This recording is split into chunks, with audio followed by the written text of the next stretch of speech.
هەر سەبارەت بە بۆردمانەکانی فڕۆکەکانی تورکیا لە سنووری هەرێمی کوردستان بە تایبەتی لە پێنجوێن کە بەرەبەیانی ئەمڕۆ ئەنجامیانداوە بۆ سەر پێگەکانی پەکەکە من زیاتر قسە دەکەم سەبارەت بە ئامانجەکانی تورکیا وهروەها ئەو بیانوانەی کە پەکەکە بۆ حکوومەتی تورکیای دەڕەخسێنێت کە ناوچە سنووریەکانی هەرێمی کوردستان بە شێوازی جیاواز بکات ئامانج. بەڕێز دکتۆر ناسیح غەفور چاودێری سیاسی لە ستودیۆ لەگەڵمە. دکتۆر زۆر بەخێر بێیت.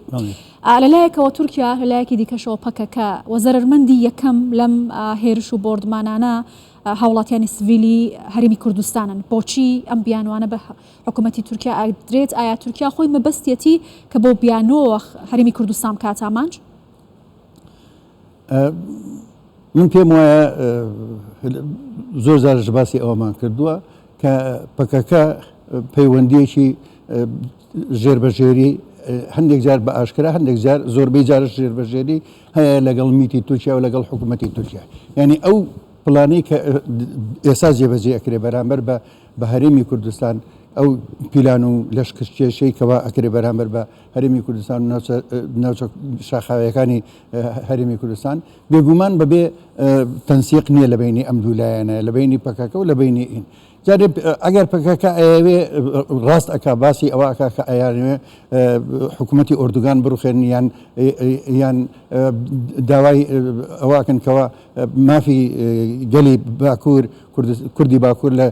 تورکیا دەستەبەر بکەن باشە لە پێنجوێن و لە ئاسۆس و لە قەندیل و لە ناوچە شاخاویەکانی تری هەرێمی کوردستان ئەکرێت دیان ئەمە لە باکووری کوردستان ئەتوانێت ئەو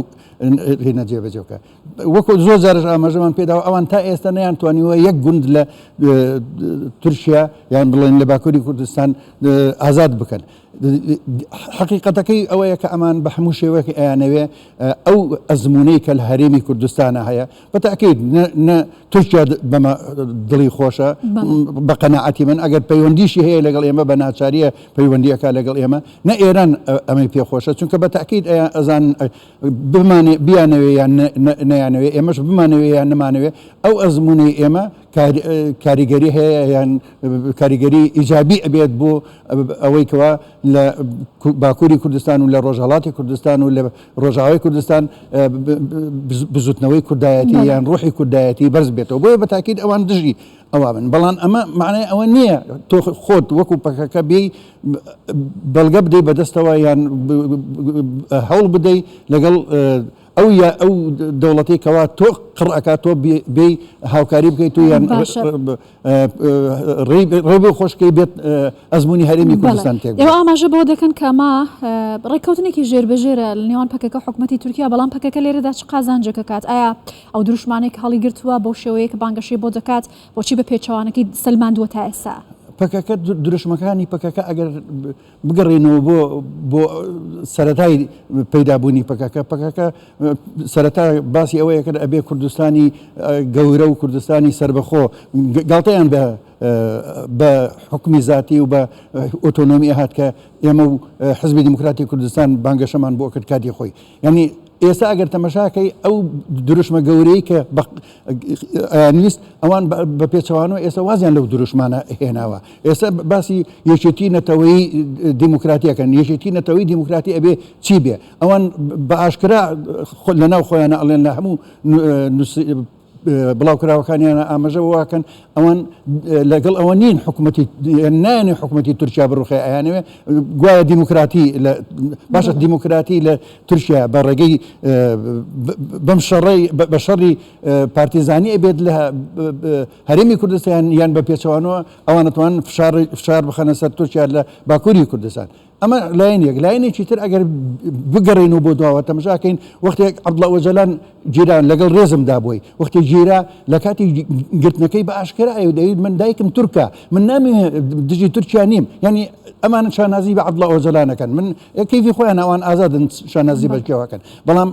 ئەوان هەموویان لەگەڵ ئەوەدا نین کە تورکیا بڕوخێت یان تورکیا نمێنێت بە پێچەوەنە داوای باشە بڕۆن لە سنووری خۆتاندا ئەوە بکەن. بۆچی بیان و ئەدەن بەدەستی تورکەوە بێن ناوچەی ئێمە باشە. یعنی معنای وایە ئەمە ئەجندایەکی نێودەوڵەتیە ببورن کاڵم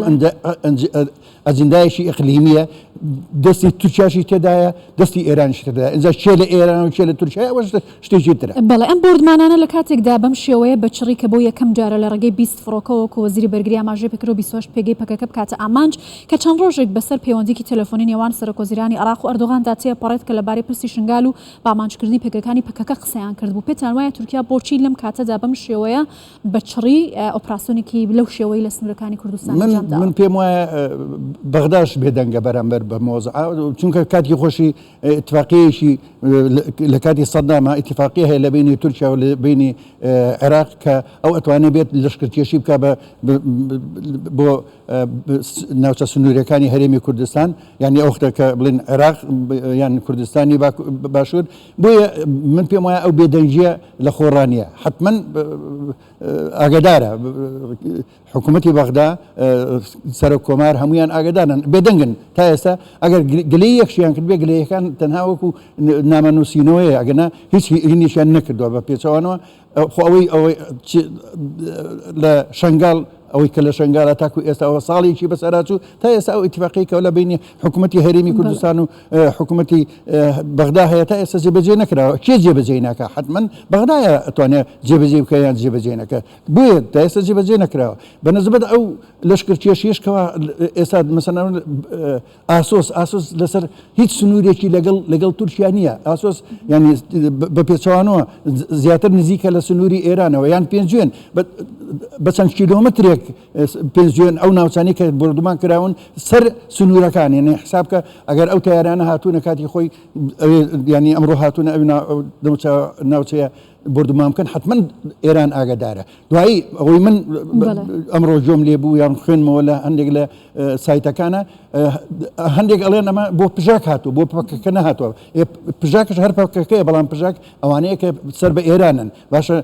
ئەگەر سەر بە ئێرانن ئێران چۆن ئەمە نازانێت ئێران چۆن ئەمە ڕێگەی بەمەدا ینی بەڕاستی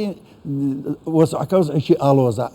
گرنگە طبعا پەکەکە علااقاتێکی بەهێزیشی هەیە لەگەڵ ئێرانە ئەوە باشکرای ئەو لە بەرەی مقاومەتە نەک هەر لە بەرەی مقاومەتە بەڵکو باشکرا هەندێک لە چەکدارەکانی خۆی لە ناو حەشدی شعبین بۆ هەڵبژاردنەکانی عێراقش بەتەمایە هەندێک نوێنەری خۆی لە ڕێگەی حەشدی شعبیەوە بەرز بکاتەوە بیانکە بە نوێنەری خۆیان لە ئەنجومەنی نیشتیمانی عێراق. باش ئاماژەتان بۆ خاڵە سنووریانە کرد کە لەگەڵ هەرێمی کوردستان و ئێراندا هاوبەشن لەلایەکەوە لەو خاڵە سنووریانە و ئێران بە بیانووی پەکەکە هێرشتەکە تورکیا لە ناوچەکانی دیکەی هاوسنووری باکووری کوردستانەوە لە شنگاریشەوە بینین کە ڕەوشەکە چۆنە بەڵام دەگوترێت کە مە مەترسێکی گەورەیە کە پەکەکە بەدەستی وڵاتانی ئەقلیمی جێبەجێ دەکات بۆ کۆمەڵێک ئامانج و پلانی تایبەت دژ بە هەرێمی کوردستان ئەمە تا چەندە ڕاستە و تا چەندە مەترسیە من گومانم لەوەدانێ بە تاکید ئەمە ئەجندای ئقلیمیە پەیوەندی بە ئێرانیشەوە هەیە بە تورکیاشەوە هەیە و بە تایبەتی ئێران ینی بە ئاشکرا ئەڵێ ئەوان وەکو ئاماژەم پێدا پەکەکە لە بەرەی مقاومەت خۆی باسەکە ئەڵێ ئێمە لە بەرەوەی مقاومەتین و ئێرانش نکۆڵی لەوە ناکە کە هاوکاریان ناکات چونکە ئەمانە لە بەرەی مقاومەتن ئەوە بە ئاشکرا لە حەشدی شعبیەوەتەوەی لە شنگال ئەکرێ بە ئاشکرایە حتا بەغداش وەکو ئاماژەم پێدا بەغداش کە بێدەنگە حتما لایەنێک هەیە لە ناو حکوومەتی بەغدایان هەندێک لە شیعەکان کاریگەری ئەویان هەیە کە زەخت لە بەغدا بکەن بێدەنگ بێ بەرامبەر بە مۆزە. بەڵێ باشە بەڕێز دکتۆر ناسا غەفور چاودەری سیاسی زۆر سپاس لە ئەستەدیۆ لەگەڵمان بووین.